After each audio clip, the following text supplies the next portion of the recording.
Hi guys, my name is Leanne, and I'm going to be telling you guys about an eating disorder called ARFID.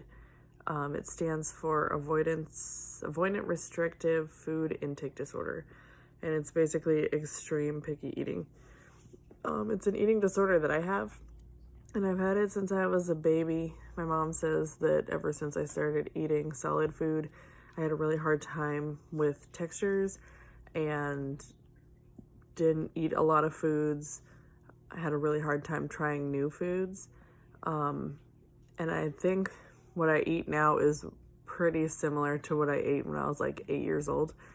Not a lot has changed. I have lost some of the foods that I've been able to eat just because there are so few and I eat them so frequently that I get tired of them and then I can't eat them anymore. So my number of foods has gone down, and I don't generally add that many foods, so it doesn't even out. But for some people it's texture issues. For other people it's like a fear of food or anxiety around eating. Sometimes it's caused by some traumatic experience, like choking on food one time and they were traumatized, and after that they had a fear of food. Or vomiting or something like that, something traumatic that then triggered that eating disorder in them. Other people, like me, it just has always been around since I started eating solid foods, so maybe it's genetic or I don't know. It could be a mix of both. But, so obviously I've had it my whole life. I don't eat a lot of things, mostly like pasta, especially with like dairy sauces and stuff. I eat a lot of boxed pasta meals. I like several different fruits, but don't eat them very often because they have to be just the right texture and I have to be in the mood to eat it. I have very few vegetables that I can eat. Pretty much all of them I can only eat raw, except corn. Some people don't really count that as a vegetable, but whatever. That's the only one that I can have that's cooked. Like I can eat broccoli only if it has ranch dressing with it, and that I only eat a couple times a year probably. I could do carrots or like iceberg lettuce. Sometimes I can eat other lettuce, but I don't like the ones that feel leafy. Like I like them to be crunchy. And so the vegetables that I eat are very limited, and even the ones that I do like, I still very rarely can make myself eat. So I eat vegetables like probably once a month or less. And so not super healthy. I've noticed through reading about other people's experiences, and I'm in a couple different Facebook groups of people with ARFID, or it used to be called Selective Eating Disorder. A lot of people on there, their common safe foods tend to be like pastas and breads and like chicken tenders and fries and snack foods and a lot of like comfort foods or fairly mild foods. Like a lot of them don't like spicy things or like a lot of seasoning. Some of them don't even like cheese. And so it seems like overall the trend is unhealthy foods, very fried or carb heavy, I guess. I don't know why, but that's definitely the case with me. I eat a lot of carbs and a lot of dairy and a lot of sugar, and so those are all things that aren't great if you're trying to lose weight or get in shape. And so since the last few years I've been losing more of the foods that I eat, and my list has been getting shorter and shorter, and it's been getting harder to find things that I want to eat, and then I'm starting to get tired of the things that I do still eat. I decided to start an intensive eating disorder program.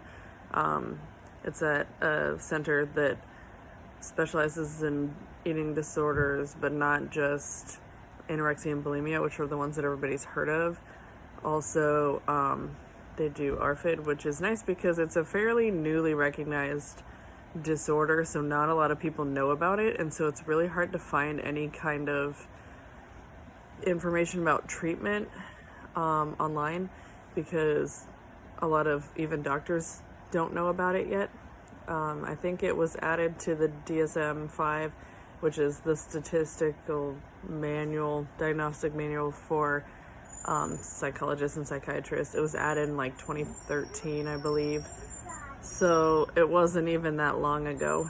This treatment center does specialize in ARFID, which is good because it's not very common to find treatment for that.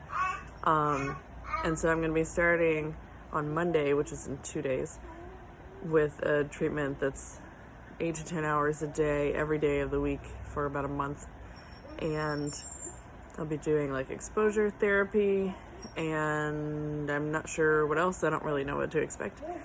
But since there's not a lot of information about treatment for ARFID, it's been really hard for a person like me who really likes to research the heck out of things that I'm gonna do, especially really big decisions that I make.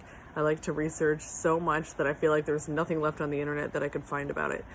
And with this, that didn't take very long because I couldn't really find videos of people talking about their experiences of treatment because there isn't a lot of treatment for it yet, and I found a limited amount of people's experiences just with having the eating disorder.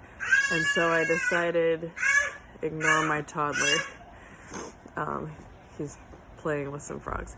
But I decided to share my journey with doing treatment for my ARFID, just to help out people who are like me, who are wanting to learn more about it and learn more about treatment, especially if they're considering doing it for themselves and they don't know what to expect.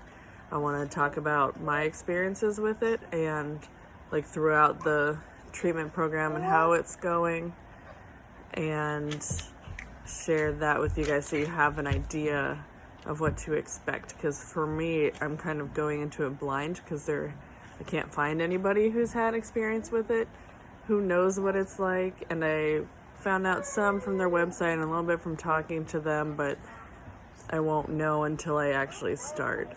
And so I want to be able to help you guys to know what to expect, because the unknown can be very scary, especially if you're a person who likes researching and knowing things like I do.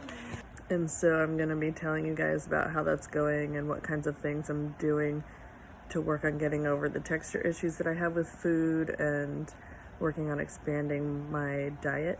Some of my goals are to be able to eat more vegetables because I can only eat a couple, and even the ones that I like, I rarely eat. And just being able to eat more healthy foods in general, because a lot of what I eat is carbs and dairy. And so I want to expand those things.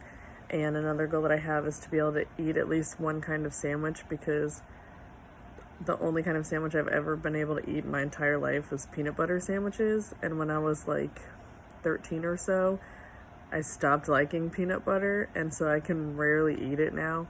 So I haven't eaten a sandwich since I was like 12 or 13. And so my goal is to be able to eat at least one kind, probably not peanut butter, maybe something with like ham or whatever. And so I'm going to be sharing my experience with you guys so that if any of you have ARFID or think that you might, that you know what kinds of treatments there are for it and have an idea of what to expect. Because right now I don't have that much of an idea. Like, I know we'll do exposure therapy, which is just working on trying it a bunch of times. Like, I think they start out with like visualizing eating a certain thing and talking about it and all this stuff before you actually try it, and they have you try like a little tiny bit and see how it goes, and then next time maybe you try more. I don't know exactly how it works, and then I don't know what else they'll be doing, but that's why I'm going to be telling you guys. So if you are thinking about going through something like this, or never thought of it and now you're considering it, that you'll have an idea of what to expect, because there's not a lot on the internet about it. So stay tuned.